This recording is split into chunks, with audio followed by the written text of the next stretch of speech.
moved to Asia over 22 years ago, at the time when resorts like Shivasam, Banyan Tree, Mandara Spa, and Six Senses had just emerged in the scene and were bewitching the West with their exotic brand of an Asian wellness escape. Until then, the world really didn't have a reference point for this tropical Asian spa experience. And all this time, I've worked with and seen hotel groups rush to create their own spa brands and wellness propositions as a mark of luxury. Some of them eventually getting cold feet or disinterested, while others going the distance. So in the last 20 years, I've seen this movement explode, wane, and now resurge again. And this time, I want to reassure battle-hardened hoteliers whose reaction to wellness is a collective eye roll, that wellness is here to stay. It's not a fad. And Asia will play a pivotal role in catalyzing wellness tourism globally. The fact that the Global Wellness Summit is holding their next conference in Hong Kong in October is proof of the growing importance of Asia in the global wellness economy. So why Asia and why now? Asia's soft power impact on the global wellness stage cannot be overstated. To begin with, while the modern wellness boom in Asia is arguably only about 25 years old, its influence on the world goes back well over 2,500 years. Asian traditions and healing philosophies, from yoga, Ayurveda, to traditional Chinese medicine's concept of balance and energy, have long been influencing virtually every aspect of the wellness industry for decades. Talk about an East-West trade imbalance. Look at any spa menu or retreat package in the world, and you will inevitably find Asia's influence all over it. It's for this reason that Asia will always be a magnet for wellness seekers. But it goes far beyond that. It has been said recently that Asia will rewrite the travel market as we know it. The stats to support this are overwhelming. Let's start by looking at the global wellness economy. When the Global Wellness Institute released its latest valuation in Italy last year, they looked at 10 sectors. The size of the bubbles represent the size of each of the industries. Wellness tourism was valued at $639 billion. And as you can see, wellness tourism is not only one of the biggest segments, it is also one of the fastest growing, ranking second among the 10 sectors for its growth rate over the last couple of years. And what's interesting, it's been growing much faster than the global GDP. How does this break down? In 2017, wellness travelers took 830 million trips around the world, spending over $639 billion. GWI's research showed that it has been growing more than twice as fast as the overall tourism sector globally. Wellness trips now represent 6.6% of all tourism trips taken internationally and domestically worldwide.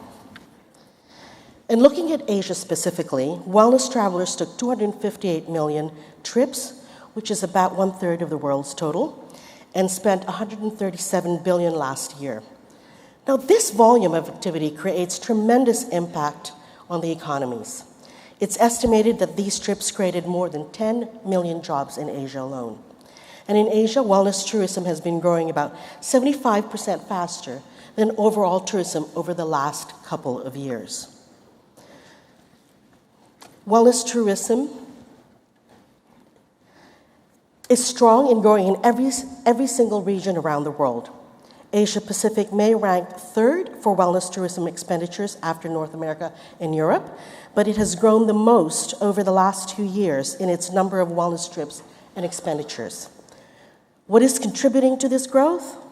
Quite simply, the expanding middle class, and not just China and India, and the explosion of tourism in general across the region. The top 3 countries contributing to this growth are, no surprises, China, Japan, and India. And these 3 markets alone represent over 52%, or half, of the wellness tourism market in Asia. The top 10 account for 87% of Asia's total wellness tourism market. Now, in terms of growth, here you can see the countries that have seen the biggest increase in wellness trips over the last couple of years, with growth led by China and India. The list mostly overlaps with the top 10 markets I showed on the previous slide, but the Philippines jumps into the 10th spot for its growth. Now, these are staggering numbers. So how did the researchers at the Global Wellness Institute come up with this valuation? First of all, they identified two types of wellness travelers. The first type is the primary wellness traveler. Now, for these people, wellness is the main purpose for the trip and their choosing of a destination. Examples would be people who choose to go to a destination spa, enroll in a detox program, or go to a yoga retreat. The other type is the secondary wellness traveler. These people go on a trip for the purpose other than wellness, but they are interested in maintaining wellness when they travel. So in fact, I would venture to say almost everyone in this room would be considered in this particular category. We're business travelers who deliberately choose a hotel that offers healthy food and a good gym. Now keep in mind that these two segments, primary and secondary, can be the same person taking different types of trips at different times throughout the year. So how did the researchers at GWI come up with these numbers? They came up and they looked at how the segmentation of these numbers actually broke down. So it's not surprising that most of the wellness tourism falls into the second category. In fact, for every one primary wellness trip taken in Asia, there are 13 times as many secondary wellness trips. Wellness travelers also spend much more than the average tourist. In the Asia-Pacific region, international wellness travelers spend 33% more, and domestic wellness travelers spend over 120% more. This is because wellness travelers tend to be more affluent, educated, well-traveled, and tend to be early adapters who will try out new experiences. No doubt, we want those wellness-minded travelers. Here you can see what they call the wellness tourism economy. Similar to any kind of tourism, it involves many activities, players, and businesses. And it includes a lot more than what you might think of as traditional wellness businesses. Whenever people travel, they spend money on many things: lodging, food, shopping, transportation. In each of these segments, you can see there is a continuum ranging from generic things, when you look at the left side of the diagram, to the wellness-specific businesses on the right side. The opportunities in wellness tourism are not limited to destination spas and health resorts. For example, look at the lodging category. Some of the largest mainstream hotel brands, such as Westin and Hilton, have been promoting their wellness features, like healthy food, in-room exercise equipment, and streaming videos. Museums are offering yoga classes in their art galleries, airports are offering in-transit gyms and yoga studios, and even airlines are promoting in-flight meditation, stretching apps, and healthier foods. So in what we think of as a generic purchase or spending, there are many opportunities to infuse wellness into the services and products, to create differentiation and more value added, and to capture higher spending by wellness travelers. Now, that we're clear about what wellness tourism is, let's talk about what wellness tourism is not. It is not medical tourism. This is something that often causes confusion among customers and destinations promoting these type of packages. A good way to understand the difference is to look at our health and well-being on a continuum. On the left is poor health, injury, and illness. The medical paradigm treats these conditions. Medical tourism falls on this side. For example, traveling to another place to receive surgery or dental treatment. On the right side of the continuum is wellness. These are the proactive things we do to maintain a lifestyle, a healthy lifestyle, reduce stress, prevent disease, and enhance our well-being. There are some gray areas between these two sides, things like executive checkups, for example. But the important thing to keep in mind is that between these two sectors, the types of visitors Activities, services, businesses, and regulations involved are very, very different, even though they may share some of the basic infrastructures such as transportation and hospitality services. Talking about them together or using umbrella terms like health tourism can confuse potential customers, the patients and guests, and may also dilute the appeal of either one of these segments. So we do not recommend conflating wellness tourism and medical tourism because it hurts both industries in reaching and promoting to the right audience. Where is wellness tourism headed? Among the 5 wellness economy sectors that GWI tracks, they project that wellness tourism will be among the top 3 in terms of projected growth. The reason for this is because wellness is becoming a dominant consumer value and lifestyle driver. And this is profoundly changing consumer behavior, choices, and spending decisions. This fast-paced growth and rising consumer interest in wellness tourism is important and in of itself. But more importantly, the wellness tourism industry should not view itself in a silo, but as an industry that is connected to the broader wellness economy and many other industry sectors. We're seeing more of this convergence and integration happening broadly throughout many sectors. Companies partnering with others outside their industry in new and unprecedented ways. The worlds of fitness, health, technology, design, and sustainability are all intersecting with wellness. Just look at the hotel industry, with Hyatt acquiring the fitness brand Exhale. Equinox Fitness is about to open its first branded hotel in Hudson Yards in New York next month. Gwyneth Paltrow's Goop is debuting retail outlets inside Rosewood hotels. Hotels are partnering with software companies to develop apps to help us sleep better, eat healthier, manage your stress while on the go. Even developers, designers, and architects are integrating biophilic and sustainable design features, and we need not look further than Changi's Airport and the recently opened Jewel with its 5-story high waterfall.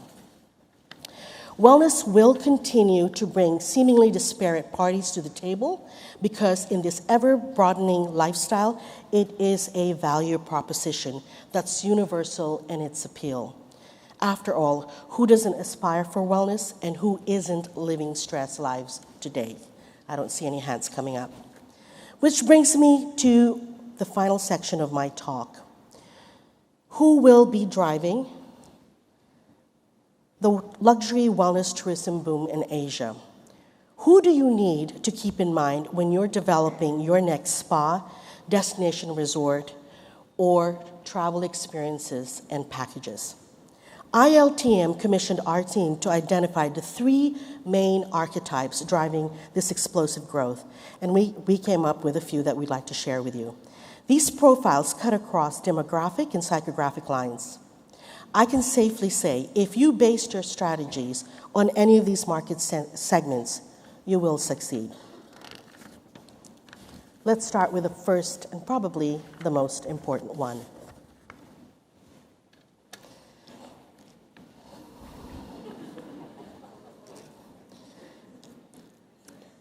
Women are the single biggest consumer force upending industries today, if you guys haven't figured that out yet. I'm trying to see how many men are in this audience. When it comes to wellness tourism, no surprises, the future is firmly female. Make no mistake, women are firmly in the driver's seat of the wellness tourism boom worldwide. The women's empowerment movement and wellness tourism are very much intertwined. What we're referring to here are girlfriend getaways, women only travel or women traveling solo. Women are traveling to escape, to indulge, to reward themselves. And underpinning these trips is some form of wellness activity. Whether it's a spa treatment, in the case of some Asian women, it's retail therapy, which is also wellness. Although not exactly new, women-only vacations have soared in popularity in the last decade, with some tour companies reporting over 200% growth in the last few years alone. In Asia, because of surging spending power, women are foregoing or delaying marriage and childbirth to invest in their personal and professional growth. Just take Korea, Japan, China, Hong Kong, and Singapore's declining birth rates and see if there's any correlation to the spike in female travel. And here's the big news. This market segment represents the highest customer lifetime value of any segment. Why? Because they're engaging in wellness travel the longest. Think about it. Women start traveling for wellness pursuits in their 20s, bonding with their girlfriends in regular spa, shopping long weekends. Then they move on to detox programs and more recently, walking holidays. Many of the women, in fact, that we interviewed said that regular girlfriend getaways are now part of their lifestyles, some making trips as much as 4 times a year. And because women are inherently more social creatures, these trips continue well into their retirement years. And the reason why this segment remains amorphous in Asia is because they're subsumed into the overall independent leisure market. And what are they looking for? No doubt shopping, sightseeing, and spa going are still the most popular combo. But we're seeing a demand for transformative and creative programs, a spike in walking tours and adventure travel, women challenging themselves in physical pursuits, and as a sign of the times, we're seeing female revitalization programs tackling hormonal imbalance and cellular aging, and experiences addressing mental health. Think about body, mind, and ovaries. What's also interesting about this market segment, luxury can be austere, authentic, and agnostic. Women who'll turn their nose up at anything less than 500 thread count sheets suddenly won't mind sleeping in yurts under the stars if it means following their favorite guru. Our research also revealed that there aren't a lot of women-only packages in Asia compared to the US and Europe, though tour companies and wellness resorts count this segment as a significant portion of their market. Now, it's also interesting when we talk to hoteliers, when they talk about their wellness offerings, it is often about hardware, how big their gym is, how sexy and cool their yoga programs are. It's such male talk. But nobody ever talks about CRM.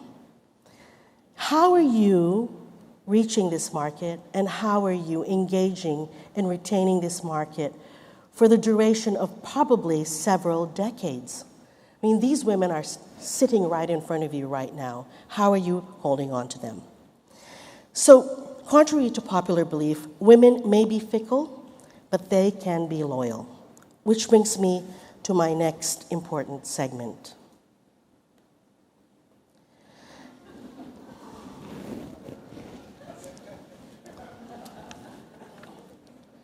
We boomers have gotten a short shrift in hospitality lately as hotel brands rush to worship at the altar of millennials. When it comes to luxury wellness tourism, we boomers matter. Why? Because we have money, and in Asia we have a lot of it. Consider this. Hong Kong and Japan have the highest life expectancy according to the World Economic Forum. And put this in the context of Asia having the fastest growth in wealth creation. There has never been a better time to grow old in Asia. With the combined factors of longer life expectancy and having the means to pursue wellness at a younger age, Asians who are approaching midlife are recontextualizing aging as aspirational. They're not postponing living well after retirement. In fact, they're retiring early and are embracing a life well-lived mindset, starting in their 40s, simply because they can afford it. These affluent New Agers have a younger mindset going into their retirement years. They want to achieve and maintain quality of lifestyle, not just quality of life. And they're spending on bucket list activities while they can. We talked to one tour operator who reported that New Agers were spending upwards of $200,000 per trip, and there has been a 20% increase year on year. This is not to say that they are not value conscious. When pursuing luxury travel, these affluent New Agers are more demanding and ensuring that they get the best bargain for their money. So before we consider us down for the count, think again. We matter, which brings us to our final segment. It's impossible to talk about tourism's explosive growth without looking at it from the lens of China, and with its outbound travel market expected to swell to over 400 million by 2030. As the middle class grows and the incomes rise, so will the number of millionaires and billionaires and their appetite for travel and wellness experiences. This market is an important one for everyone in tourism today. And of course, the most price catch are millennial millionaires. The fact is, wellness is the new status symbol among affluent Chinese, especially those in the post-80s and post-90s. To them, wellness has taken a broader and deeper meaning that goes well beyond physical fitness and pampering spa treatments. So while they may be wearing the latest Lululemons and obsessively videotaping and posting their workouts, mental wellness and spiritual wellness are also important, and so is spirituality. And true to form, this is a fast-changing and complex market segment. Our researchers interviewed a panel of luxury travelers in their mid-20s to 40s and identified a polarity in thinking. On one hand, they can be Buddhist-minded with a laissez-faire approach to life and an obsession with health and wellness, and on the other, they are also known for punk health wellness practices, remedying the effects of living on the edge. So it's like adding cancer-fighting goji berries to your beer, or having reflexology after partying all night. It's very yin-yang. And when they travel, they're drawn to everything from adventure, sports, and self-improvement, spiritual pursuits, and self-realization. As they mature in their travel habits, many are going to off-the-beaten-track destinations. Like all things related to China, we will see this market mature faster than any other. So our report identifies 5 aspirations among China's young and affluent class, as well as insights into their ideal of wellness travel. The report, which you will receive tonight via email, if you sit up straight, according to Julianne, will be released, and it covers these archetypes in more detail. This resulted from over 50 interviews we conducted with seasoned luxury travelers, tour operators, spa consultants, travel journalists, wellness destination resorts, and hospitality brands. I can categorically tell you that these segments will continue to grow and define wellness tourism 20 years from now. Which brings me to my final note. Some sage last words. To those of you wondering where this is all headed, wellness is slowly being subsumed into every facet of our lives, to the point that it will no longer be a category on its own. And that's a good thing. In the same way that sustainability and good design are becoming business imperatives and no longer exceptions to the rule. Today, we know many products and experiences with a tenuous connection to wellness being designed with wellness in mind, whether they're beer brands, motorcycles, garments, you name it. Even IKEA has launched an entire collection around the premise of self-care. Yet, as much as it's become ubiquitous, it will always remain aspirational and elusive. Thank you.